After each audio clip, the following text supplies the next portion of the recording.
De quantas maneiras distintas os personagens das imagens podem ser organizados em uma fila?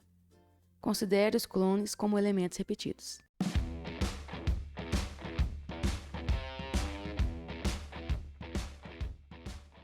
Então nós temos aí 6 personagens. Só que desses 6 personagens, 2 são o Naruto, né? Um Neji e 3 são o Gaara. Então nós temos aí 2 repetidos e 3 repetidos. Como que eu faço para resolver um exercício assim? Quero organizar em uma fila. São 6 personagens. Então eu tenho 6 lugares, né? Então eu vou colocar aqui 6 tracinhos, um para cada posição. Então aqui, primeira posição na fila, segunda posição, terceira e assim por diante. Beleza, vamos fingir que esses personagens são todos diferentes. Não tem nenhum elemento repetido. Então eu tenho 6 personagens. Na hora que eu for escolher o personagem que vai ocupar o primeiro lugar, eu tenho 6 possibilidades. A partir do momento que eu escolhi o primeiro, então eu já peguei esse personagem e coloquei ele no primeiro lugar da fila. Para o segundo lugar, quantas possibilidades sobraram? 5 possibilidades, porque um já está na fila. Novamente, peguei esse personagem, coloquei ele no segundo lugar. Quantos personagens sobraram? 4 e assim por diante. 3, 2 e 1. Aí, pelo princípio multiplicativo, é só multiplicar as possibilidades de cada lugar, né? Então, só que eu tenho elementos repetidos.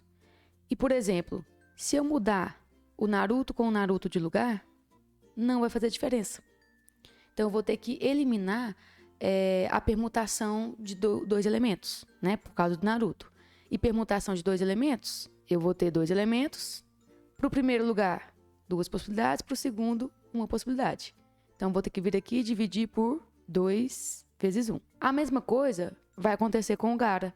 Eu tenho 3 personagens iguais, né? E se eu ficar mudando eles de lugar, não vai fazer diferença. Então, o que eu vou ter que fazer? Dividir de novo pela permutação de 3, né? Para a primeira posição, 3 possibilidades, 2 e 1. Então, vou ter que vir aqui e dividir por 3, 2, 1. Então, perceba que aqui em cima, o que eu estou fazendo? Eu tenho 6 personagens e eu estou permutando eles de lugar. Só que, quando eu permuto esses 2 personagens aqui de lugar, não faz diferença, né? Porque é considerado o mesmo personagem. Então, eu tenho que dividir pela permutação dos 2, que é esse 2 vezes 1. E a mesma coisa acontece com esse personagem aqui.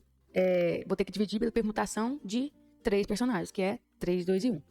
Agora é só resolver isso aqui. Posso simplificar. 3 com 3, 2 com 2, 1 com 1. Esse 2 e o 4 eu posso simplificar por 2. Aqui vai ficar 2 e aqui vai ficar 1. Agora é só multiplicar. O que sobrou lá em cima? 6 vezes 5 vezes 2. 6 vezes 5 é 30. 30 vezes 2, 60. E lá embaixo sobrou 1 vezes 1 vezes 1 vezes 1, né? Então ficaria 1. Só que 60 dividido por 1 dá 60. Então, eu tenho 60 maneiras de organizar esses personagens em uma fila, dado que os clones das sombras aí são elementos repetidos.